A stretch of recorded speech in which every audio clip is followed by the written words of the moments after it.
It's Travis My Time Kauffman. This is where it's at with boxing101.net. Come check it out. That's what I'm talking about. I just want to wild out.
I'm a single father of 3 kids. I wasn't always a single father when I started fighting, but it helped me build a relationship with my father. My father was a single father, but boxing took my father away from me because he owned his own business, and then he opened up his own boxing gym. So I hated boxing when I was a kid.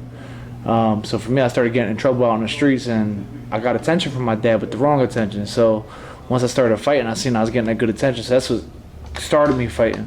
And now I do it because I love to fight. I just love fighting, and the fact that I can provide for my kids and give them a life that, I'm a single father now, 3 boys, so it gives them a life that I would never be able to give them if I was working a 9 to 5, making minimum wage or whatever it is. I mean, I wouldn't know.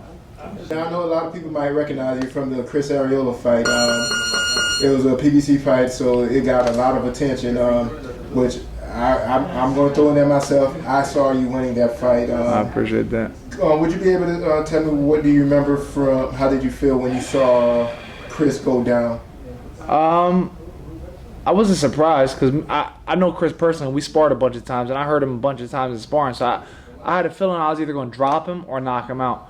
And I was surprised that happened as early as it did, but I wasn't shocked. But for me, it was more so, that was my first 12-round fight. So Chris has been 12 rounds before. He's been in there with the best in the world, Vitaly Klitschko. He's been in there with top fighters. He's fought for a world title many times. So for me, it was like he's been in this position. When I did drop him, that's what came in my head. He's been in this position before. Don't go out there and blow your load and end up getting caught with something stupid.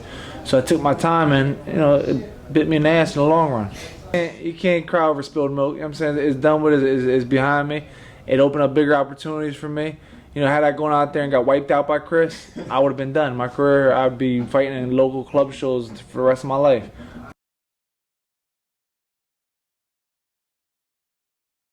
You know what I'm saying? And for me, personally, I've always tried to play devil's advocate and look at both sides. Like, when I first walked out to the crowd, everybody's booing me. But after the fight, everybody's applauding me like, oh, you won the fight. But I don't like listening to what people say. I try to watch it for myself. So when I came back home to Pennsylvania, I watched the fight. I muted it.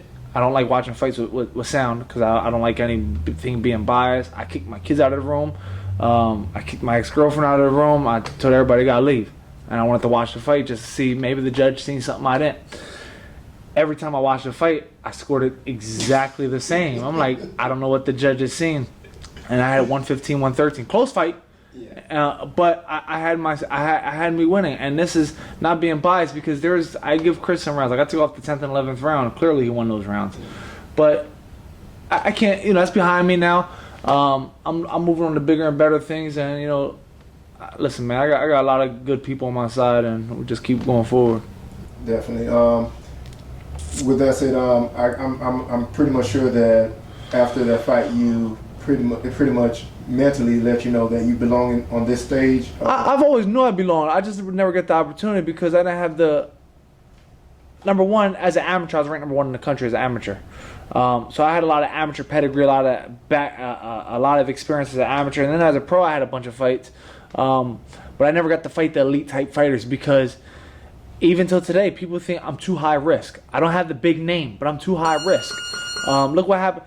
If you look at if you know any history about Chris Arreola, he don't come into fights in shape ever.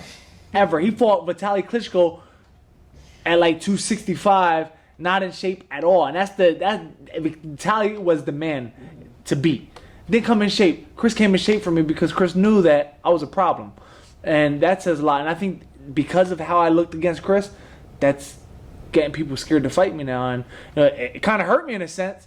So now I have to go out there and I have to keep, calling out names and calling people out, and somebody's gonna bite. Somebody has to bite that bait, and next time I can't leave it up to the judges. I messed that up with Chris Arreola, even though I feel I still wanted to fight. In the third round, I should have knocked him out, and I should have jumped him, or even not the third round, the fourth round. But I wanted to pace myself because it was my first 12-rounder. I know he's been in there. He's been there, done that, been hurt, been dropped, and came back. And I didn't want to take those chances. So that was a mistake of mine, and I learned from it. And the day I stop learning in this sport is the day I give it up.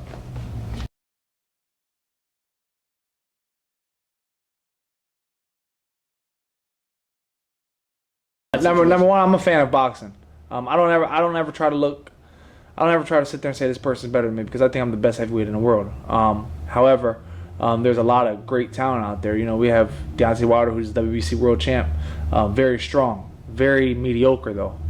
But Deontay's the type of guy, timing is perfect to fight him, because he's going to be. If you look back in history, Klitschko's were terrible. But once they got into that comfort zone, they were unbeatable. Vladimir early in his career was getting knocked out, and once he got comfortable and learning, all right, I can just beat people with my jab. Once Deontay gets to that point, it's gonna be a problem. Deontay ain't at that point yet, and I think Deontay's terrible as far as, and he's getting better. I give him his credit. He's getting better each fight. He's just very strong, but all he has is power. And his jab is getting better. So right now is the perfect time to jump on him and take that title from him, because I see him being Anthony Joshua. I think is very talented, big guy. But I don't. You haven't seen much of Anthony Joshua to really be able to judge him. He struggled a little bit. I mean, even though he dominated Brazil, I thought Brazil was the type of guy he should have got out of there early. Everybody talks about Louis King Kong Ortiz, who is the man. He's the man in the heavyweight division. Listen, I called King Kong out. His ass would be Harambe if he fought me. That little donkey that got killed. I like him. Don't get me wrong. He's very, very talented. But there's a lot of great upcoming fighters. There's guys, and that's the top 5 fighters. I just mentioned 3 of them.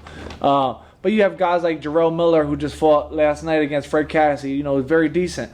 But he's 296 pounds. You can't hold that shit for 12 rounds. Excuse my language, but you can't.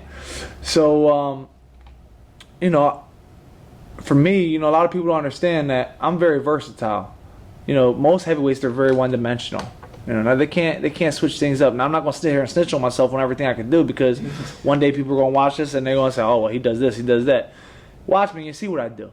But I'm very versatile. I'm slick, and I could switch my whole style up, and I know how to adjust, and that comes from the amateur background. And like I said, for me, back to your question, because I ramble on a lot, but I've always known I belonged in this division. I've always known that.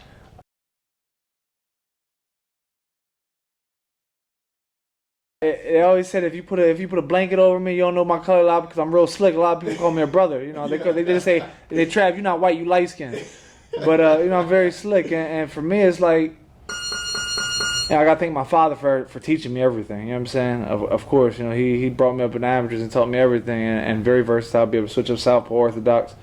And Nazim now who's training me, Nazim Richardson, a former trainer for he's still Bernard Hopkins' trainer. If Bernard Hopkins decided to come back, who knows with him? He's crazy. But him, Shane Mosley. So Nazim's just teaching me what guns I have to use, because I have so much arsenal. I have so many weapons.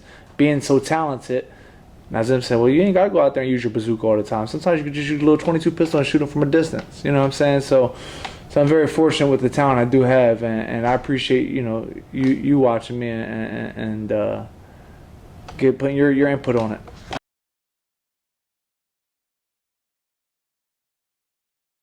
First things first, September 9th. I don't ever look past nobody. It's a guy 22-5 with 21 knockouts on September 9th. Big puncher. older man. You know, I haven't fought since the fight with Chris Arreola. So for me, I don't ever look at a fight as a stay busy fight. I look at it as a fight as a fight, regardless. First thing is take care of that. Everything goes well with that. I stay healthy because I've had so many injuries in my career. I just got to stay healthy, and that's number one thing. And then we'll look at probably coming back in November, and you know, something bigger. And then, you know, hopefully, you know, Wilder just had his surgery, and he's off because of his hand and his elbow or whatever else it was. And hopefully, you know, he looks at me as like a comeback fight, and I want to be your comeback fight because I will expose him. And I've said it. I've called Wilder out since 2009 before he became the world champ. I bet my entire purse I would beat him, and I'm gonna go to Vegas and put all my money on it myself. That's from the wild out.